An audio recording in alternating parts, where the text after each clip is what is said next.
सखी दिने दिने कितना चिकनाइल बारू हो। अरे का कहिए सखी तोहके आगे लगे जला अपने से भाथा में भारत में बाटे यादव जी के माथा में। आगे लगे जला अपने से भाथा में भारत में बाटे यादव जी के माथा में।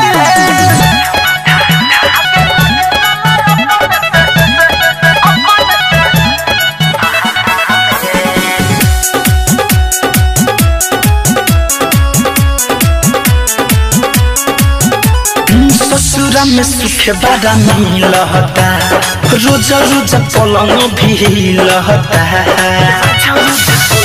अरे सखी ससुरा में सुख बड़ा मिलता रोज रोज पलंग भी लहता। दिन पर दिन गोराता देहिया गगरी जवनिया के डोलता।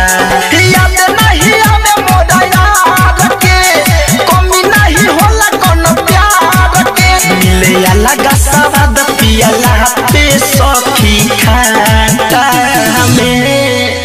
अरे पाउच वाला अरे ना हो सखी अरे रात भर अपने से मोथेल। आगे लगे जला अपने से भाथा में भारत में बाटे यादव जी के माथा में।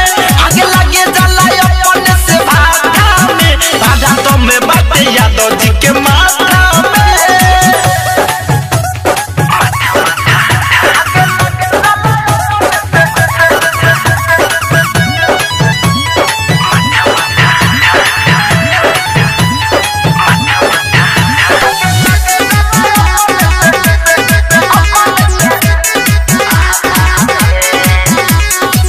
नहीं केहू से खोली हो कुछ ना धनंजय से बोली हो कुछ ना धनंजय से बाहर मायरे।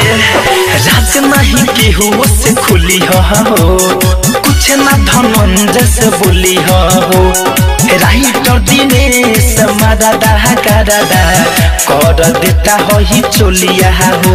चले जो कम छा छा के मन कर छोड़ दी भागल बाहर के। जना पे जौनिया अभिनव चंदन काटा में। आये सखी अन्ना में कीन लगेला कि सादा पूरा पिए लुकी आधा। अरे पूरा हो। आगे लगे जला अपने से भाथा में भारत में बाटे यादव जी के माथा में।